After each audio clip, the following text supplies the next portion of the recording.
Our Lady of Guadalupe, also known as the Virgin of Guadalupe, is a Roman Catholic title of the Blessed Virgin Mary associated with a venerated image enshrined within the minor basilica of Our Lady of Guadalupe, in Mexico City. The basilica is the most visited Catholic pilgrimage site in the world, and the world's third most visited sacred site. Marian apparitions. Official Catholic accounts state that the Virgin Mary appeared 4 times before Juan Diego and 1 more before Juan Diego's uncle. According to these accounts, the first apparition occurred on the morning of December 9, 1531, when a native Mexican peasant named Juan Diego saw a vision of a maiden at a place called the Hill of Tepeyac, which would become part of Villa de Guadalupe, a suburb of Mexico City. Speaking to Juan Diego in his native Nahuatl language, the maiden identified herself as the Virgin Mary,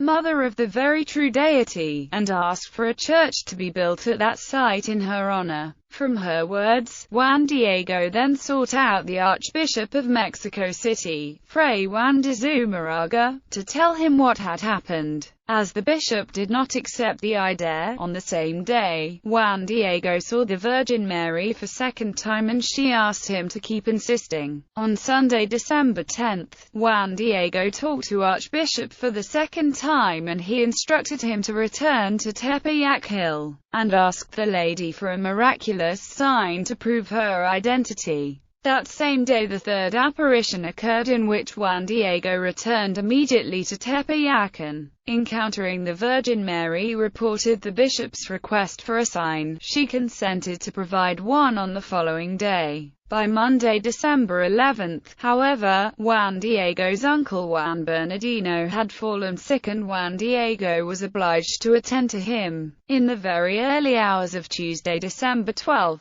Juan Bernardino's condition having deteriorated overnight, Juan Diego set out to Tlatelolco to get a priest to hear Juan Bernardino's confession and minister to him on his deathbed. In order to avoid being delayed by the Virgin and ashamed at having failed to meet her on the Monday as agreed, Juan Diego chose another route around the hill. But the Virgin intercepted him and asked where he was going. Juan Diego explained what had happened and the Virgin gently chided him for not having had recourse to her. In the words which have become the most famous phrase of the Guadalupe event and are inscribed over the main entrance to the Basilica of Guadalupe, she asked, "No estoy yo aquí que soy tu madre." She assured him that Juan Bernardino had now recovered and she told him to gather flowers from the top of Tepeyac Hill, which was normally barren, especially in December. Juan followed her instructions and he found Castilian roses, not native to Mexico, blooming there. Juan arranged the flowers in his tilma, or cloak, and when Juan Diego opened his cloak before Archbishop Zumarraga on December 12th, the flowers fell to the floor, and on the fabric was the image of the Virgin of Guadalupe. The next day, on December 13th, Juan Diego found his uncle fully recovered, as the Virgin had assured him, and Juan Bernardino recounted that he too had seen her at his bedside, that she had instructed him to inform the bishop of this apparition and of his miraculous cure, and that she had told him she desired to be known under the title of Guadalupe. The bishop kept Juan Diego's mantle first in his private chapel and then in the church on public display, where it attracted great attention. On December 26, 1531, a procession formed for taking the miraculous image back to Tepeyac, where it was installed in a small hastily erected chapel. In course of this procession, the first miracle was allegedly performed when an Indian was mortally wounded in the neck by an arrow shot by accident during some stylized martial displays executed in honor of the Virgin. In great distress, the Indians carried him before the Virgin's image and pleaded for his life. Upon the arrow being withdrawn, the victim made a full and immediate recovery. Juan Diego's tilma has become Mexico's most popular religious and cultural symbol, and has received widespread ecclesiastical and popular support. In the 19th century it became the rallying call of American-born Spaniards in New Spain, who saw the story of the apparition as legitimizing their own Mexican origin and infusing it with an almost messianic sense of mission and identity, thus also legitimizing their armed rebellion against Spain. Historically, the devotion to Our Lady of Guadalupe did not lack clerical opponents within Mexico, especially in the early years.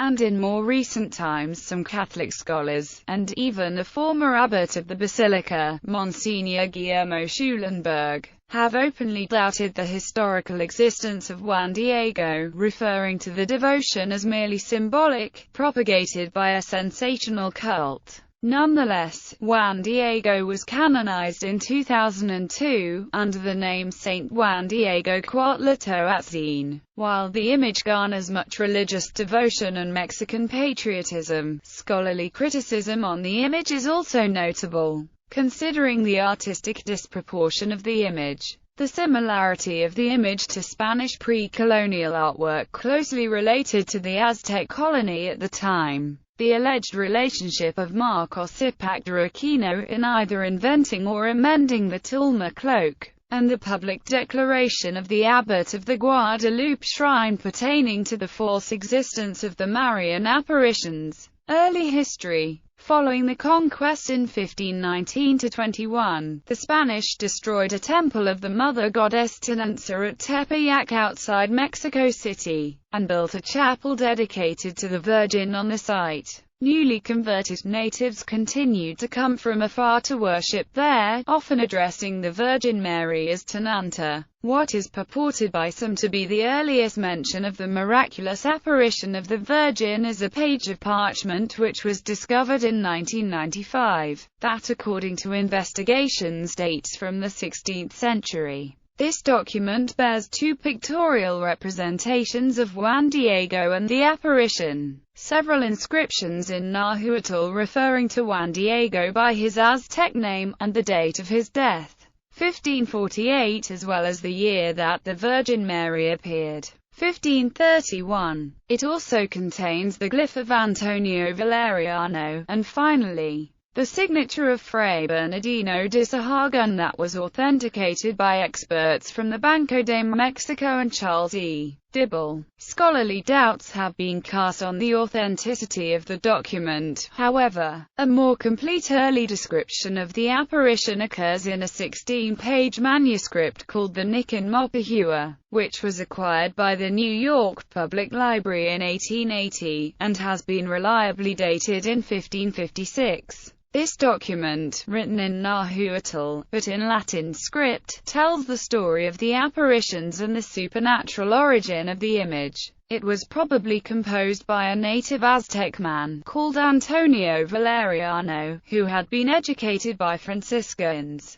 The text of this document was later incorporated into a printed pamphlet which was widely circulated in 1649. In spite of these documents, there are no written accounts of the Guadalupe vision by Catholic clergymen of the 16th century, as there ought to have been if the event had the importance it is claimed to have had. In particular, the canonical account of the vision features Archbishop Juan de Zumarraga as a major player in the story, but although Zumarraga was a prolific writer, there is nothing in his extant writings that can confirm the story. The written record that does exist suggests the Catholic clergy in 16th century Mexico were deeply divided as to the orthodoxy of a cult springing up around the image of Our Lady of Guadalupe, with the Franciscan order being strongly opposed to the cult, while the Dominicans supported it. The main promoter of the cult was the Dominican Alonso de Montufar, who succeeded the Franciscan Juan de Zumarraga as Archbishop of Mexico.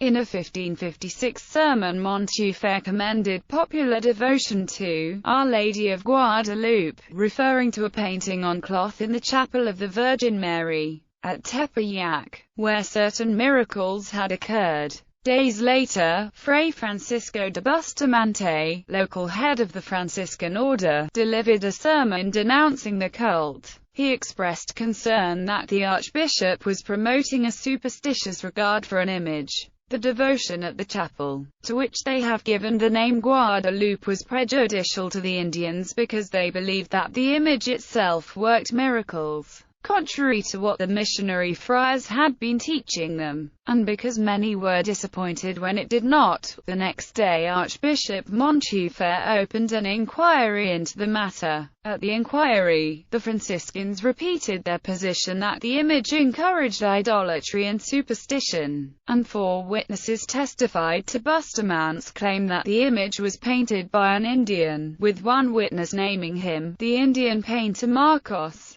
This could refer to the Aztec painter Marcos Cipac de Aquino, who was active at that time. But, if he did so without making a preliminary sketch, in itself a near-miraculous procedure. Cipac may well have had a hand in painting the image, but only in painting the additions, such as the angel and moon at the Virgin's feet, claims Professor Jody Brandt Smith. Ultimately, Archbishop Montufar decided to end Franciscan custody of the shrine. From then on, the shrine was served by diocesan priests under the authority of the Archbishop. Moreover, Archbishop Montufar authorized the construction of a much larger church at Tepeyac, in which the tilma was mounted and displayed. The report of this 1556 inquiry is the most extensive documentation concerning the Virgin of Guadalupe from the 16th century, and significantly, it makes no mention of Juan Diego, the miraculous apparition, or any other element from the legend.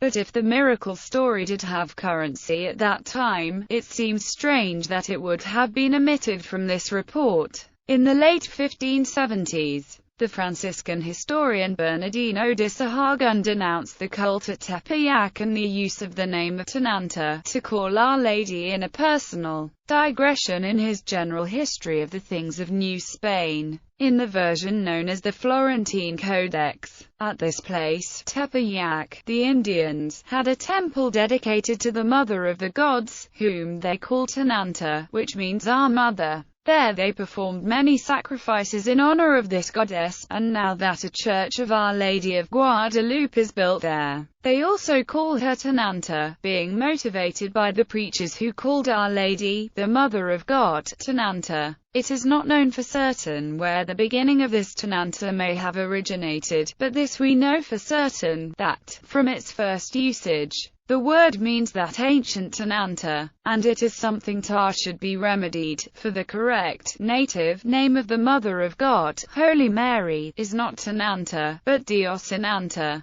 It appears to be a satanic invention to cloak idolatry under the confusion of this name, Tenanta. Sahagun's criticism of the cult seems to have stemmed primarily from his concern about a syncretistic application of the native name Tenanza to the Virgin Mary. However, Sahagun often used the same name in his sermons as late as the 1560s. In the 16th century and probably continuing into the early 17th century, the image was modified by adding the mandorla-shaped sunburst around the Virgin, the stars on her cloak, the moon under her feet, and the angel with folded cloth supporting her, as was determined by an infrared and study of the tilma in 1979. The first printed account of the history of the apparitions and image occurs in Imagen de la Virgen María, Madre de Dios de Guadalupe, published in 1648 by Miguel Sanchez, a diocesan priest of Mexico City. The next printed account was a 36-page tract in the Nahuatl language, Huilama Huicoltica, which was published in 1649. This tract contains a section called the Nican Mopahua, which we have already touched on above. The composition and authorship of the Huilama Huicoltica is assigned by a majority of scholars to Luis Lassa de la Vega, vicar of the sanctuary of Tepeyac from 1647 to 1657. Nevertheless, the most important section of the tract, the Nican Mopahua, appears to be much older. It has been attributed since the late 1600s to Antonio Valeriano, a native Aztec man who had been educated by the Franciscans and who collaborated extensively with Bernardino de Sahagún. A manuscript version of the Nican Mapahua, now held by the New York Public Library, appears to be datable to the mid-1500s, and may have been the original work by Valeriano that was used by latter in composing the Hula Mahui Cultica. Most authorities agree on the dating and on Valeriano's authorship. On the other hand, in 1666 the scholar Luis Becerra Tanco published in Mexico a book about the history of the apparitions under the name of Oregon Milagroso del Santuario de Nuestra Señora de Guadalupe, republished in Spain in 1675 as Felicidad de Mexico en la admirable apparición de la Virgen María de Guadalupe y Oregon de su milagrosa imagen, que se venera extramuros de la ciudad. In the same way, in 1688, Jesuit Father Francisco de Florencia published La Estrella del Norte de Mexico, with the history of the same apparitions. Two separate accounts, one in Nahuatl from Juan Bautista del Barrio de San Juan from the 16th century,